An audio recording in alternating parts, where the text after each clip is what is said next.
तथ्य, बात तथ्यों के आधार पर करना और तथ्यों से उधर उधर बिल्कुल नहीं होना। वो लोग जो रिक्रूटमेंट को स्क्रैप करने की बात करते थे, उनके प्रेशर में नहीं आना। वो लोग जो इस रिक्रूटमेंट को चाहते थे कि मुकम्मल हो, उनकी फरियाद सुनना और फरियाद सुनकर उसे सरकार तक पहुंचाना, ये काम पत्रकार के तौर पर स्ट्रेट लाइन में अलग अलग लोग करते रहे हैं और आगे भी करते रहेंगे। वो ये बात मैं इसलिए शुरुआत में कह रहा हूं क्योंकि जैसा हमने आपको लगभग आज से 3 दिन पहले बताया था कि Jammu Kashmir police sub inspector recruitment मामले में जो 3 मेंबर की इंक्वायरी कमेटी बनाई गई थी, जिस इंक्वायरी कमेटी के चेयरमैन होम डिपार्टमेंट के एडिशनल चीफ सेक्रेटरी राजकुमार गोयल थे और जिसके मेंबरों में जीएडी सेक्रेटरी मनोज कुमार द्विवेदी और लॉ सेक्रेटरी अचल सेठी थे, उस कमेटी ने रिकमेंड किया है कि इस सारी रिक्रूटमेंट को स्क्रैप कर दिया जाए और इस मामले में एक जांच एजेंसी से, एक ताकतवर जांच एजेंसी से जांच कराई जाए। ये लगभग 3 दिन पहले हमने आपको बताया था। उसके बाद हमें अलग अलग जगहों से लगातार फोन कॉल्स आए। कुछ ने कहा कि हमने कमेटी के मेंबरान से बात की है, कुछ ने कहा कि हमारी ऑफिसरान से बात हुई है, उन्होंने कहा कि ऐसी कोई बात नहीं है। लेकिन हमने आपको कहा कि जो खबर हमने दे दी वो तथ्यों के आधार पर है। तथ्य जो हमारे पास है वो यही है कि कमेटी ने रिपोर्ट सबमिट कर दी है और कमेटी ने रिपोर्ट में रिकमेंड किया है कि इस रिक्रूटमेंट प्रोसेस को स्क्रैप कर दिया जाए और इस मामले में एक जांच एजेंसी से, एक बड़ी जांच एजेंसी से जांच करवाई जाए।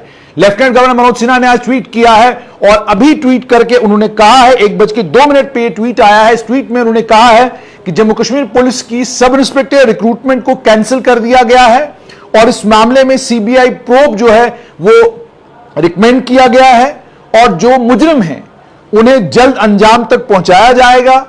और यह भी कहा गया है कि एक बहुत बड़ा कदम है जम्मू कश्मीर के युवाओं के भविष्य को सिक्योर करने के लिए और जल्द ही सरकार तय करेगी कि दोबारा से फ्रेश रिक्रूटमेंट कैसे होगी। यानी साफ तौर पर यह कि जो रिक्रूटमेंट लगभग आज से 1 साल पहले शुरू हुई थी, जिस रिक्रूटमेंट के प्रोसेस, जिस रिक्रूटमेंट को सर्विस सिलेक्शन बोर्ड पहली बार करने जा रहा था, जो recruitment Jammu Kashmir police recruitment board से Jammu Kashmir service selection board को दी गई थी और जिम्मेदारी Jammu Kashmir service selection board की यह थी कि इस रिक्रूटमेंट को मुकम्मल किया जाए। जून 2021 में वो रिक्रूटमेंट का प्रोसेस शुरू हुआ, अक्टूबर में जाकर नोटिफिकेशन निकली, दिसंबर में जाकर बच्चों ने फॉर्म भरे और फॉर्म भरने का प्रोसेस जो है वो दिसंबर के महीने में जाकर मुकम्मल हुआ। 27 मार्च 2022 को इम्तिहान हुआ और उसके बाद 4 जून 2022 को इसका रिजल्ट निकला और 4 जून 2022 को जब रिजल्ट निकला तो फौरन उस लिस्ट के पब्लिक होने के बाद हंगामा हुआ और उस लिस्ट को लेकर सवालात खड़े होने शुरू हो गए। कैसे एक परिवार के 4-4, 5-5 लोग सिलेक्ट हो गए, कैसे एक ही परिवार से 3 लोग 4 लोग सिलेक्ट हो गए, कैसे एक ही क्षेत्र से, एक ही लाइब्रेरी से बच्चे सिलेक्ट हो गए। ये सारे सवाल जो है लिस्ट के ऊपर खड़े हुए। जब इतने सारे तथ्य पब्लिक हुए और ये सारे तथ्य लेफ्टिनेंट गवर्नर मनोज सिन्हा के दफ्तर तक पहुंचे, उन्होंने इन तथ्यों का संज्ञान लिया। उसके बाद अलग अलग वेब पोर्टल्स ने इन तमाम तथ्यों को रिपोर्ट भी किया और इन तमाम इल्जामात को रिपोर्ट करने के बाद सरकार इस नतीजे पर पहुंची कि इस रिक्रूटमेंट में एक 3 मेंबर कमेटी बनाई जाए, जिस कमेटी को मैंडेट केवल मात्र इतना होगा कि वो कमेटी देखेगी कि क्या इस मामले में वाकई कोई धांधली हुई है। अगर इस मामले में धांधली हुई है तो क्या इस मामले में कोई बड़ी एक जांच एजेंसी से जांच करवाई जाए। कमेटी ने जो रिकॉर्ड कमेटी के पास गया, उस रिकॉर्ड की बुनियाद पर कमेटी ने एक 25 से 27 पेज की रिपोर्ट तैयार की है और उस रिपोर्ट में जहां जांच कमेटी ने यह बताया है एसएसआरबी को कि किस तरीके से अब आपको आने वाले कल में रिक्रूटमेंट करना चाहिए, किन किन चीजों का ध्यान रखा जाना चाहिए, रिक्रूटमेंट को किस तरीके से और ज्यादा फेयर और ट्रांसपेरेंट बनाया जा सकता है। जहां वो सारी रिकमेंडेशंस उस कमेटी ने दी हैं, वहीं पर उस कमेटी की सिफारिश कि आप इस सारे रिक्रूटमेंट प्रोसेस को स्क्रैप कर दीजिए और सीबीआई या क्राइम ब्रांच या जिस भी बड़ी एजेंसी से आप जांच कराना चाहें इस मामले में जांच कराएं। जम्मू कश्मीर की सरकार ने इस रिक्रूटमेंट को स्क्रैप कर दिया है। ऑफिशियली आधिकारिक तौर पर रिक्रूटमेंट स्क्रैप हो गई है और लगभग 97,000 से 1 लाख के करीब जो बच्चा है उसको दोबारा सब इंस्पेक्टर रिक्रूटमेंट मामले में इम्तिहान में बैठना होगा और दोबारा से कॉम्पीट करके इस इम्तिहान को क्वालिफाई करना होगा। और जिन बच्चों के ऊपर शक की निगाह है, जिन बच्चों के ऊपर यह इल्जाम है कि वो लोग बेनिफिशियरी हैं, उन लोगों को पेपर मिला, उन लोगों ने पेपर लेकर इस इम्तिहान को क्वालिफाई किया है, उनके खिलाफ भी सख्त कार्रवाई होगी। ये बात जम्मू कश्मीर की सरकार ने साफ कर दी। हालांकि लेफ्टिनेंट गवर्नर ने ट्वीट करके केवल इतना कहा है कि इस रिक्रूटमेंट को स्क्रैप कर दिया गया है और सीबीआई प्रोब जो है, सीबीआई से जांच जो है वो रिकमेंड की गई है। अब यहां पर यह बताना भी आपको जरूरी है कि हमने जांच कमेटी के तीनों मेंबरों से पूछा कि क्या आपने बच्चों को बुलाकर उनसे सवाल जवाब किए, क्योंकि एक खबर आई थी जिसमें यह कहा गया था कि 100 के करीब टॉपर्स को बुलाया गया, उनसे सवाल जवाब किए गए, वो सवालों के जवाब नहीं दे सके। आपको जानकर हैरानी होगी कि किसी भी मेंबर ने यह नहीं कहा कि 400 बच्चों को, 100 बच्चों को बुलाकर उनसे सवाल जवाब किए गए। किसी बच्चे को नहीं बुलाया गया क्योंकि मैंडेट ही नहीं था इस जांच कमेटी का किसी को बुलाना, किसी से पूछताछ करना। दूसरा सवाल हमने ये पूछा, क्या कोई सबूत आपको ऐसा मिला है जिस सबूत की बुनियाद पर आप ये कह सकते हैं कि करोड़ों रुपए की धांधलेबाजी रिक्रूटमेंट में हुई है? उन्होंने कहा ये इल्जाम है और अब इसी इल्जाम की पुष्टि करना और इसी को खंगालना और खंगाल कर निकालना कि कितना पैसा इस रिक्रूटमेंट में दिया गया, इस रिक्रूटमेंट में पेपर कैसे खरीदे गए, किसने पेपर बेचा, कहां से पेपर बेचा, एसएसआरबी के कौन से लोग हैं जो इस रिक्रूटमेंट में मुलविस हैं, ये सारा काम जांच एजेंसी का है। ये काम सीबीआई करेगी, ये काम वो एजेंसी करेगी जिस एजेंसी को जांच करने की जिम्मेदारी दी जाएगी। ये काम हमारा नहीं था। हमारा काम केवल रिकॉर्ड्स की बिना पर यह तय करना था कि क्या आपको रिकॉर्ड देखकर यह लग रहा है कि इसमें कोई स्कैम हुआ है। हमने रिकॉर्ड देखा, रिकॉर्ड खंगाल कर रिकॉर्ड साफ तौर पर यह बयान करता है कि बहुत बड़ी फांदेबाजी, बहुत बड़ी धांधलेबाजी इस रिक्रूटमेंट में हुई है और इस धांधलेबाजी और इस फांदेबाजी को अनवील करना बहुत ज्यादा जरूरी है। और वो लोग, जिन लोगों ने 97,000 से लेकर 1 लाख तक बच्चों के फ्यूचर के साथ खिलवाड़ किया, उन लोगों को अपने अंजाम तक पहुंचाया जाएगा। जितने भी लोग इसमें मुलविस पाए जाएंगे, किसी को बख्शा नहीं जाएगा। बच्चे मुलविस पाए जाएंगे, उन्हें लंबे वक्त के लिए रिक्रूटमेंट में पार्टिसिपेट करने से उन्हें बाहर निकाल दिया जाएगा। एक लंबे वक्त तक वो रिक्रूटमेंट के किसी भी प्रोसेस में जम्मू कश्मीर में पार्टिसिपेट नहीं कर पाएंगे।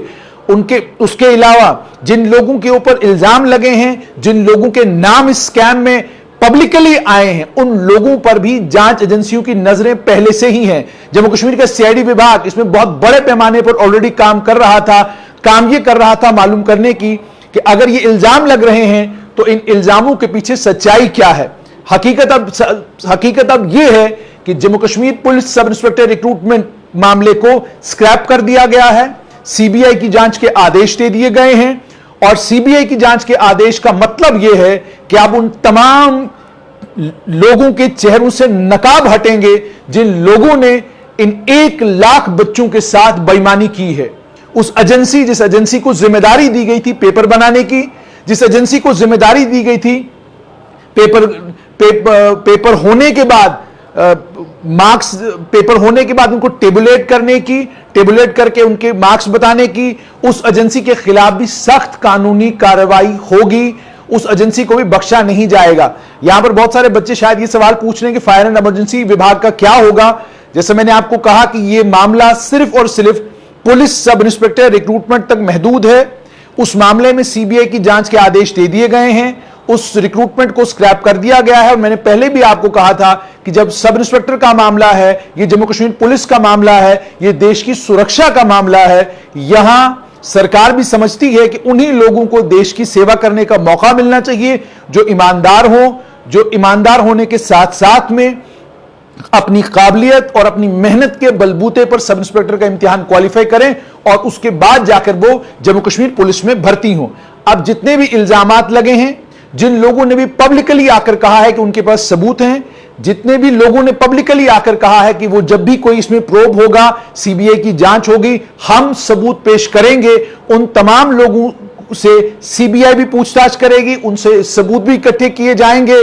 और जैसा कि लेफ्टिनेंट गवर्नर सूत्र हमें बता रहे हैं, लेफ्टिनेंट गवर्नर ने कहा है वाटर टाइट केस बनाइए और उन तमाम लोगों को बेनकाब करिए जो इस स्कैम में शामिल हैं, जिन लोगों ने ये बेईमानी की है, और ताकि उन्हें सख्त से सख्त सजा दी जाए।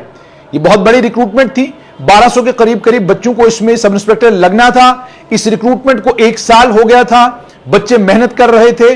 वो बच्चे जो इसमें मेरिटोरियस हैं, जो सिलेक्ट हुए हैं, उनमें बड़ी तादाद उन बच्चों की थी जो तैयारी कर रहे थे, रनिंग कर रहे थे, अपने आप को तैयार कर रहे थे फिजिकल के लिए। उन बच्चों के लिए बहुत बड़ा झटका है। लेकिन बात वही है, उसके अलावा आप ये भी जानते हैं कि एज रिलैक्सेशन जिन बच्चों ने मांगा था, जो बच्चे कोर्ट गए थे, जो कैट में ने जिनको एज रिलैक्सेशन दिया था और उसके बाद जाकर वो इम्तिहान में बैठे थे, अब उनके लिए एक और मुसीबत बन गई है कि ये रिक्रूटमेंट तो स्क्रैप हो गई। इस रिक्रूटमेंट के स्क्रैप होने के बाद अब दोबारा जब रिक्रूटमेंट शुरू होगी, उसका प्रोसेस क्या होगा, हालांकि अभी तक सरकार ने बताया नहीं। क्या सरकार सीधा इम्तिहान दोबारा लेगी या दोबारा से रिक्रूटमेंट का नोटिस निकलेगा, नोटिस निकले के बाद आप फॉर्म भरेंगे और फॉर्म भरने के बाद इम्तिहान होगा, यह भी सरकार ने क्लियर नहीं किया है। इसमें सरकार ने कहा है कि अभी सोच विचार किया जा रहा है कि दोबारा से रिक्रूटमेंट कैसे करनी है। अब देखना यह होगा कि इस रिक्रूटमेंट के मामले में होता क्या है। लेकिन फिलहाल के लिए बड़ी खबर यह, लेफ्टिनेंट गवर्नर मनोज सिन्हा ने सब इंस्पेक्टर रिक्रूटमेंट मामले में सीबीआई जांच के आदेश दे दिए हैं। इस रिक्रूटमेंट को स्क्रैप कर दिया गया है और अब यह रिक्रूटमेंट दोबारा से होगी, लेकिन बख्शा नहीं जाएगा उन तमाम लोगों को जिन लोगों ने इस सब इंस्पेक्टर रिक्रूटमेंट में बेईमानी करके 1 लाख बच्चों के फ्यूचर को अंधकार में धकेला है।